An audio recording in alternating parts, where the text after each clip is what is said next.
All right, ladies and gentlemen, on the menu today is character stats slash armor stats. It's been quite a while since I've discussed armor stats, like 2+ years, but I figured with Witch Queen, a bunch of new and returning players, it was time to update those videos. Now, I'm gonna go ahead and be upfront and say that this video is gonna be extremely new player friendly, so if that's you, well then great. You're gonna walk away from this video knowing everything you need to know about stats, armor stats, the whole shebang. But if you already have a general understanding and you're just here for specific things, I'm gonna be covering, well then timestamps down below so I don't waste your time. So in this video, I'm gonna be going over what stats are slash what they do, what stats you should be statting into based on what class you play, and finally how to farm slash get that juicy high stat roll armor. And with Witch Queen, well, getting high stat armor got a whole lot easier. So yeah, now you all know the drill. If you're new and only if you enjoy my videos or find them useful, then feel free to subscribe. I'd appreciate it. Also, a big thank you to HelloFresh for sponsoring this video. What are you doing? What? I'm just ordering takeout. Do you want something? No, I don't. And why don't you just order HelloFresh? Yeah, but isn't that like a super expensive food delivery service? Actually, HelloFresh is cheaper than shopping at grocery stores, even if you're paying full price for it, and it's 72% cheaper than dining at a restaurant, let alone ordering from those food delivery apps, which are even more expensive. Hello? Are you listening to me?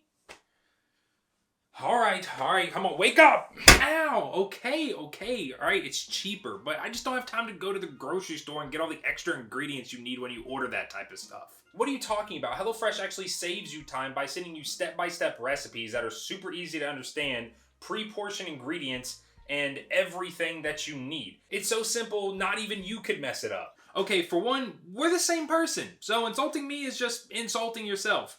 And yeah, that sounds good and everything, but I highly doubt that they'd have something that I'd actually want to eat. Well, see, that's exactly what I thought before I tried it. They have something for everyone, for every occasion. Family-friendly meals, fit and wholesome meals, and quick and easy meals. Okay, all right, fine, I'll order some. Just don't hit me again, please.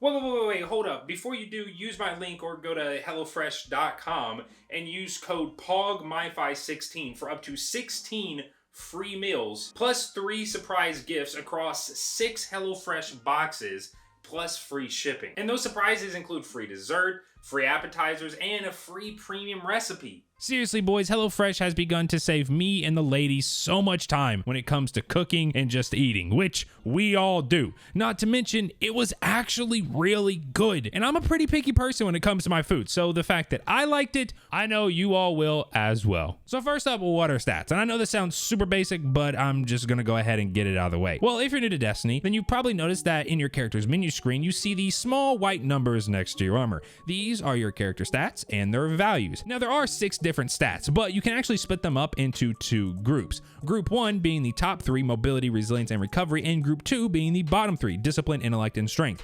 Group 1 affects your character itself, so like how fast your character moves, how much damage they can take, and how fast they start regaining their health.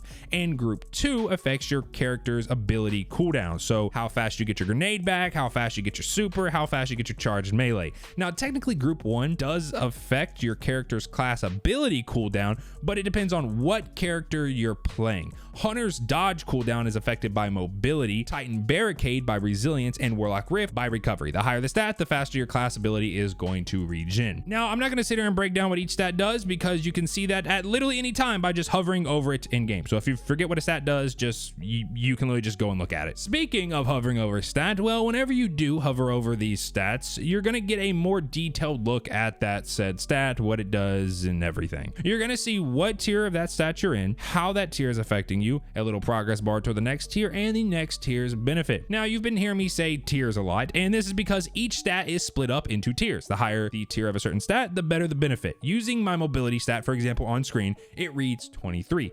In reality, this is tier 2. Every 10 points in a certain stat equals 1 tier. Just take off the number furthest to the right, and that's what tier you're in of that stat. Now, let's say I was to get some better armor that took my mobility from 23 to 27. Well, I'm still in tier 2, and I'm still getting the same benefit I was getting when I was at 23. I would need to go to 30 or tier 3 to get a better benefit. This is the same for every tier. So from 30 to 39 is tier 3, and you will get no additional benefit until you hit 40 or tier 4, and then you'll you'll get that better benefit. Okay, so last thing to know about stats is that they cap at 100 or tier 10. Yes, you can go above that, but you get no additional benefit. There is no tier 11, even if you get to, let's say, 110. Benefits stop at tier 10. Also, while you're going from tier to tier, the benefits are much smaller than going from tier 9 to tier 10. So the benefit you get from going from 8 to 9 is nowhere near as good as the benefit from going from 9 to 10. So always go for tier 10 if you're specifically looking to stat into that stat. So like, don't ever go from tier 10 to 9 just to bring up another stat from, 7 to 8. Just stick at tier 10. Always go for tier 10. It's going to give you the best benefit. Now, every piece of armor has a certain allocation of stats, and when you add them up across all your pieces of armor, you get your total character stats. So if you were to have, let's say, 10 mobility on your helmet, arms, chest, legs, and class item, that's 10 mobility on every piece times 5 pieces, so 50, aka tier 5. So with what stats / armor stats are and how they work out of the way, what should you be statting into? Well, it's not really that simple, as every build is going to have you statting into something different. But there are some universal truths, you could say, or just people agree on certain stats being good for everything. I would say the most agreed upon thing is that recovery is the best. Like, top tier, no matter what you're doing or what class you're playing, get this stat to tier 10. It directly affects how fast you regain health, and that contributes to survivability, and survivability is probably the #1 thing for Destiny. Now, if you're on Warlock, this is a plus because recovery is also linked to your class ability, but more on that in just a second. Now, I would say the #1 most misunderstood stat is resilience, and for a good reason. You read the description and you would think it would make you tougher to kill. Well, no. Technically, yes, but no. It's pretty useless outside of PvP, where the max you want to go for is like tier 6. Anything that's going to kill you at a certain amount of shots at tier 6 is also going to kill you at the same amount of shots at tier 7, 8, 9, and 10. Also is GMs. Apparently, some people run really high resilience to prevent themselves from getting one shot by like snipers, but even then, I still would say that, that's literally one activity, and normally you do GMs like, what, 6 times in a total season. So it's up to you.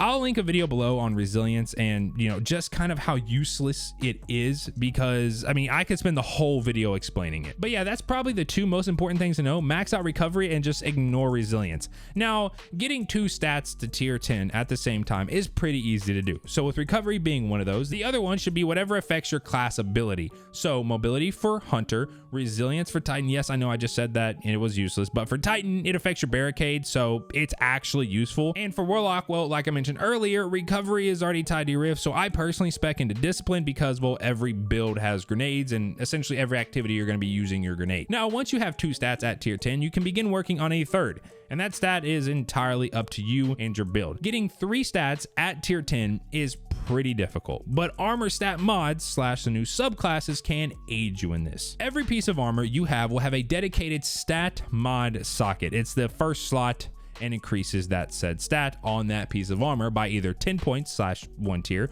or 5 points / half a tier. Now, there are some other mods that affect stats like powerful friends, but those take up actual mod slots, and I'm not really going to discuss them. Then, of course, there are these certain fragments for the updated subclasses that affect stats. Some of them will decrease a certain stat or increase a certain stat. And then finally, masterworking will give 2 points per stat for a total of 12 to the entire piece of armor. And if you haven't realized by now, that stat number you see when hovering over a piece of armor is just all the stat values on that piece combined, and the total doesn't really matter, as you should be more focused on the stat distribution, in my opinion, versus the total stat high number looks fancy. So with all that out of the way, how do you actually get your grubby little hands on this precious high stat armor? Well, back when I made my previous armor guides, it was primarily RNG. Like, there was some sources in the game that were known to drop higher than normal statted armor, but 99% of the time you were just hoping and praying. But here in year 5 of Destiny 2, you can pretty much target farm whatever you want. Now, the first and most important component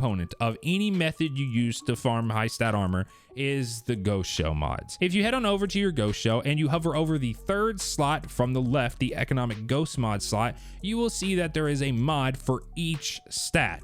Equipping this mod will guarantee at least 10 points or 1 tier in whatever stat you choose for all future armor drops, and it has a good chance to be even higher than 10.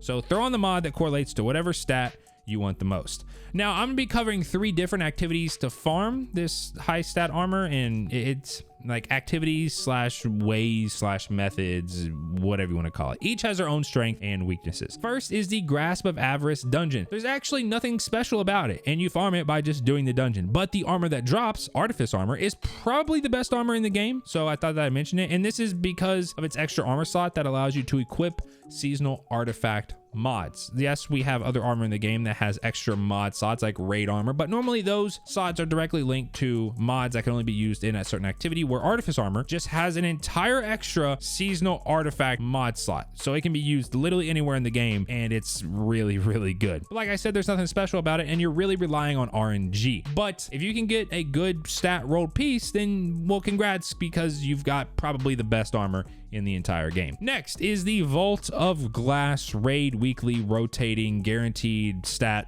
thingies. This is probably the best way to guarantee high rolls in 2 different stats at the same time. Every week, Vault of Glass on Master is going to have special stat focused armor drops, and this is going to guarantee 20 points or 2 tiers minimum in whatever stat it is that week for Vault of Glass. So let's say you were going for a recovery discipline build. Well, just wait till Master Vogue has either recovery or discipline stat focused armor. Then just equip the Ghost Shell mod for the other stat you need. So if Vogue is offering recovery, you throw on the discipline Ghost Shell mod. This is by far the best way to stat build, as you're no longer heavily relying on RNG. The only problem is that it's raid and it's on Master. So yeah, if you can do it, great. But if you can't, we do have a third option.